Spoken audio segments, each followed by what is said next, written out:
İşçi sendikaları aktivisti ve Britanya'nın en büyük sendikası Unison'un İskoçya temsilcisi Stephen Smalley, programımıza katıldığınız için size teşekkürler. Seninle olmak güzel Erem. Teşekkürler. Teşekkürler. Öncelikle Kürt Halk Önderi Sayın Abdullah Öcalan ile başlayalım. Abdullah Öcalan 1999'dan beri 23 yıldır cezaevinde tecritte tutuluyor. Ailesi ve avukatlarının görüşme talepleri reddediliyor. Şimdi Öcalan'ın sağlığı ve nerede olduğu konusunda endişeler var. Öncelikle Öcalan'a yönelik bu uygulamalar hakkındaki görüşlerinizi alalım. I think the treatment for Öcalan or anyone else in that situation is appalling. Öcalan'a yapılanların hiçbiri kesinlikle kabul edilir değildir. Tüm tutsakların en temel hakkı aileleri ve avukatlarıyla görüşmeleridir. İnsan hakları tamamıyla hiçe sayılmaktadır. Uzun süredir aslında politik bir tutsak olan Öcalan'ın en temel insan haklarına dahi ulaşamadığı apaçık ortada durmaktadır. All political prisoners deserve better than that. Kürt Halk Önderi Abdullah Öcalan'ın özgürlüğünün sağlanması sizin açınızdan neden önem arz etmektedir? Ve aynı zamanda PKK'nın yasaklı örgütler listesinden çıkartılmasının önemi nedir? Well, I think that's right. I think the Turkish government's strategy towards Türkiye'nin Kürt halkına yönelik stratejisi, Kürt kültürüne, Kürt dilini, Kürt halkının kendisini siyasi olarak ifade etişini tecrit etme üzerine kuruludur. Kürt halkına siz yoksunuz deniyor. Sesini duyurmasına engel olunuyor. Kürt halkını politik olarak kendi ifade etmesine engel olunuyor. Türkiye aslında Öcalan'a bireysel olarak uyguladığı tecrit politikası ile tüm Kürt halkını tecrit etmeyi hedefliyor. Öcalan ve PKK bölgede demokrasi ve barışın merkezidir. Öcalan'ın avukatlarına ve haklarına erişimi sağlanmalıdır.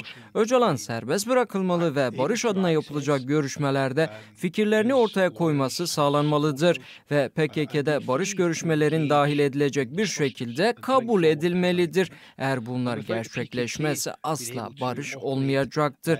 Bu çok açık bir gerçekliktir. Öcalan'ı serbest bırakmak ve PKK'yı listelerden çıkartmak barış sürecinin en önemli iki adımıdır. Bunlar da bizim önceliğimizdir.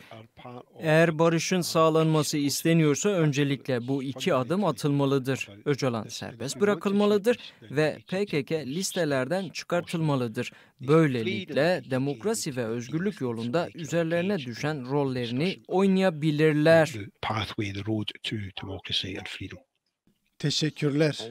15 Şubat Uluslararası Komplosu ile Önder Öcalan'ın rehin alınması ile ne hedeflenmişti?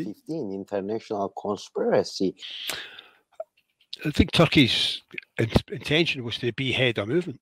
I think they thought if we Türkiye'nin niyeti aslında hareketin kafasını koparmaya yönelikti. Öcalan'ı kaçırıp hatta idamla tehdit etmek kesinlikle bu amacı taşıyordu.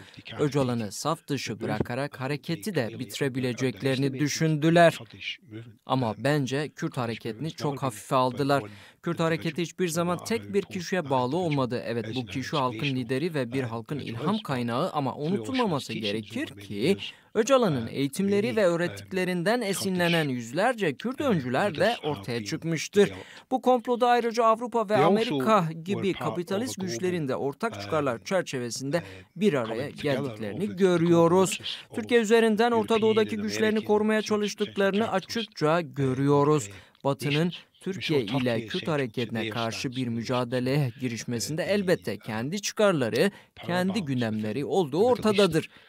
And therefore colluding with Turkey to decapitate the Kurdish movement suited the global powers agenda at that time, and therefore there was that conspiracy to keep Turkey on side. Komplo ile bu güçler aslında Türk devletini Kürt halkına karşı destekleyerek Öcalan'dan kaynaklı olarak Avrupa ve Türkiye'nin çıkarlarının zarar görmeyeceğini hesap ediyorlardı. Aslında tüm bu yaklaşımları boşa çıktı. Öcalan tutsak edildi, PKK listelere alındı ama Kürt hareketi halen çok güçlü ve giderek güçlenmeye devam ediyor. Hiçbir güç kadın özgürlükleri, demokrasi ve barış arayışında olan bu hareketi bitiremez. Mücadele hala büyüyerek devam etmektedir. Killing off a movement which was about men and women arguing for, organizing for peace and democracy and freedom. That struggle continues today. Bu komplo Kürt meselesini de çözümsüz hale getirdi. Sizin de bildiğiniz gibi Abdullah Öcalan üzerinde ağır bir tecrit var.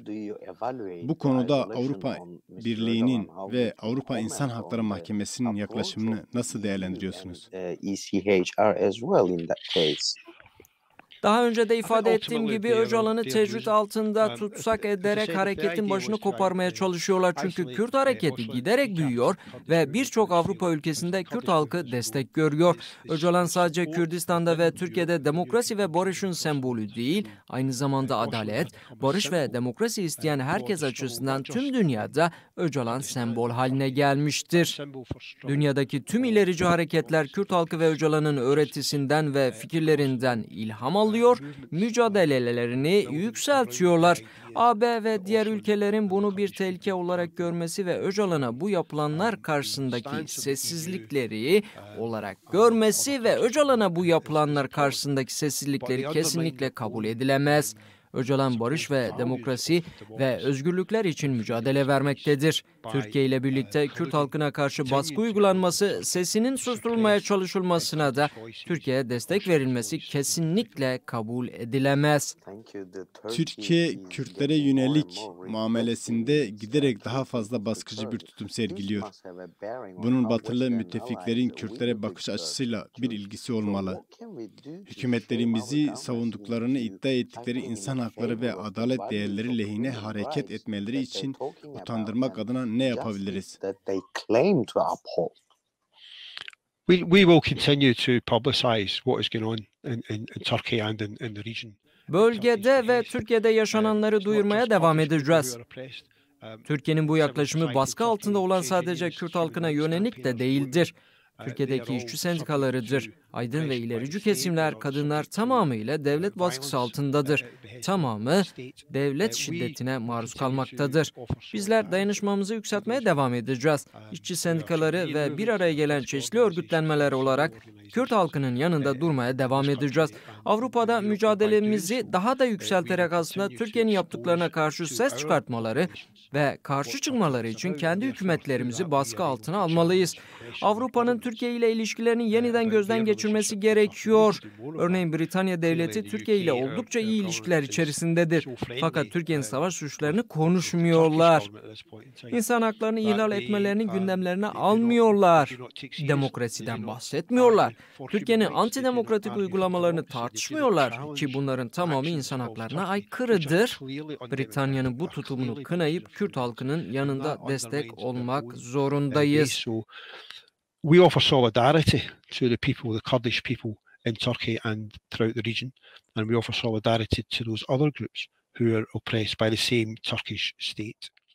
Sevgili Stefan, son olarak mesajınızı da alalım. Kürt halkı ve Önder Apo için son olarak mesajınız nedir? I hope Mr. Öcalan is able to Umarım Öcalan desteğimizi ve mesajımızı alır. Umarım Öcalan derhal serbest bırakılır. Böylelikle görüşme masasında yerini alır. Mesajımın Öcalan'a ulaşacağından emin değilim ama onun güçlü durmaya devam etmesini istiyoruz. Sağlığına ilişkin kuşkular olduğunu biliyorum. Umarım güçlü durmaya devam eder. Fikirleri ve öngörüleriyle kendisi dünyaya güçlü bir ilham kaynağı oluyor. Kürt halkı için ise şunu söylemek istiyorum. İster dağlarda, ister işçi sendikalarında, isterse siyasi arenada olsun. İdeolojinize ve inançlarınıza bağlı kalmaya devam edin. Çünkü bu fikirleriniz bizim geleceğimizdir. I would urge them to stay true to their values, to their ideals, because those ideals are the future for us all. İşçi sendikaları aktivisti ve Britanya'nın en büyük sendikası UNISO'nun İskoçya temsilcisi Stephen Smalley, bugün programımıza katıldığınız için size teşekkür ediyoruz. Teşekkürler Erem. Cheers.